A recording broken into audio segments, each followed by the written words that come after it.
আরও প্রচুর পরিমাণে জাল রয়েছে এই খালে। এটা হচ্ছে গিয়ে আমাদের দীঘল দ্বীপের প্রধানতম খাল, এবং এই খালটার যে পর্যাপ্ত পরিমাণে বর্ষা মৌসুমে যে বৃষ্টিগুলো হয়, সেই বৃষ্টির পানিগুলা কিন্তু মানে নিষ্কাশনের প্রধান খাল হচ্ছে গিয়ে এইটা।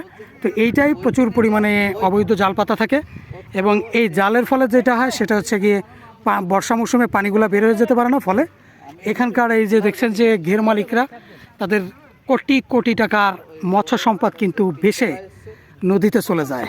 বলে দেন যে জাল যাদের ঘের মালিকও তারা। আচ্ছা, তার মানে জাল মালিক, এই জাল মালিকের ঘের কিন্তু এটা ওইটা, তার মানে বেশিরভাগ জাল মালিকরাই ঘের মালিক, অর্থাৎ তাদের এই 200-300 টাকার মাছ ধরতে গিয়ে তারা লক্ষ লক্ষ টাকার মাছ তারা হারাই ফেলতেছে। এই নিয়ে তারা তো কারোর কাছে কোনো অভিযোগও করে। আচ্ছা, এই জাল মালিক জালের চাইতে বেশি ক্ষতি হয় আসলে এই খালটা যদি পরিষ্কার করে দেয়, কেমন পরিষ্কার খনন করে দেয়। এই খালটা তো 3 বছর আগে খনন করা হয়েছে না? এইটা খনন করা আছে, কিন্তু এইটা বিষয় না। বিষয়টা আসলে অন্য যে সাইডে আছে এই শাখা পোশাকা যেগুলো আছে সেইগুলোর জন্যই কিন্তু এইটা মানে প্রভাবটা পড়েছে। এই ঘের বেড়ি যে বাসা হয়, মাছ যায়, ওই জন্য কিন্তু হয় এই একটা খাল। এইজন্যই বললাম যে এই প্রশ্নটা আমার মাথায় ধরলো। আচ্ছা, না কথা তো অবশ্যই শুনতে হবে। না ঠিক আছে, আপনার কথা ঠিক আছে, তো অবশ্যই শুনতে হবে, আপনার কথা ঠিক আছে।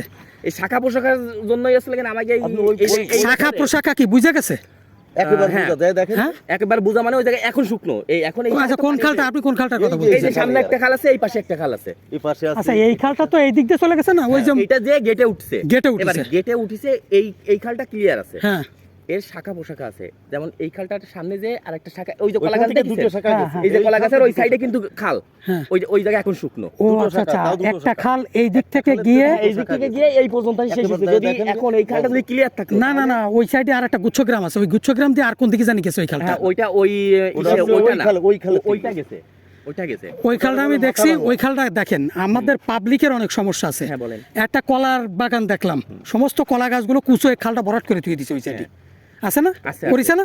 আছে, অনেক জায়গায় এরকম আছে। এখন এই ডিপলি যে খালগুলো সব জায়গা তো সবাই, আমি কিন্তু এটা পরিদর্শন করে গেছি। আমাদের স্থানীয়ভাবে এই যে যারা জালপাটা পাতে, স্থানীয়ভাবে আমাদের এই তালিকাগুলো আমাদের দেওয়া উচিত, এদের আমাদের প্রতিরোধ করা উচিত। আচ্ছা, এইটা ঠিক আছে। এই যে মৎস্য অধিদপ্তর প্রত্যেক বছর অভিযান চালাচ্ছে, 2-1 জেল জরিমানাও করে, অনেকে এই করে যে গরিব মানুষ 2টা মাছ মেরে খায়, একে আবার সরকার ধরে নিয়ে যায়, কোটি কোটি টাকা যারা লুটপাট করতেছে একে বিরুদ্ধে ব্যবস্থা নেয় না। এখন ওইটাও ঠিক, এইটাও ঠিক, ওইটার কাজ ইনার না, ইনার যেটা কাজ ইনি সেটা চালা যাচ্ছে, সুতরাং এইটারে আপনার সমালোচনা করা যাবে না, ঠিক আছে? এখন এই একই কাজ বারবার করবে। আপনি ঘের মালিক, যে জাল পাততেছে যে কাকা বললো সেও ঘের মালিক। এই বছর এই জায়গা থেকে কম করে হলিও ছেলেটা কথা বলছে, এখান থেকে এই যে বড় গেট, এই যে ওই যে সাদা দেখা যাচ্ছে, ওই যে যেটা কাটতেছে ওই একটা এই জায়গা। এখন আমাদের এই যে মৎস্য কর্মকর্তা যে মহিলা, ইনি মোটামুটি খুব আন্তরিক, মানবিক। আপনারা কয়েকজনে মিলে ঘের মালিক মিলে একটা অভিযোগ দিন, তারা খাল খননের জন্য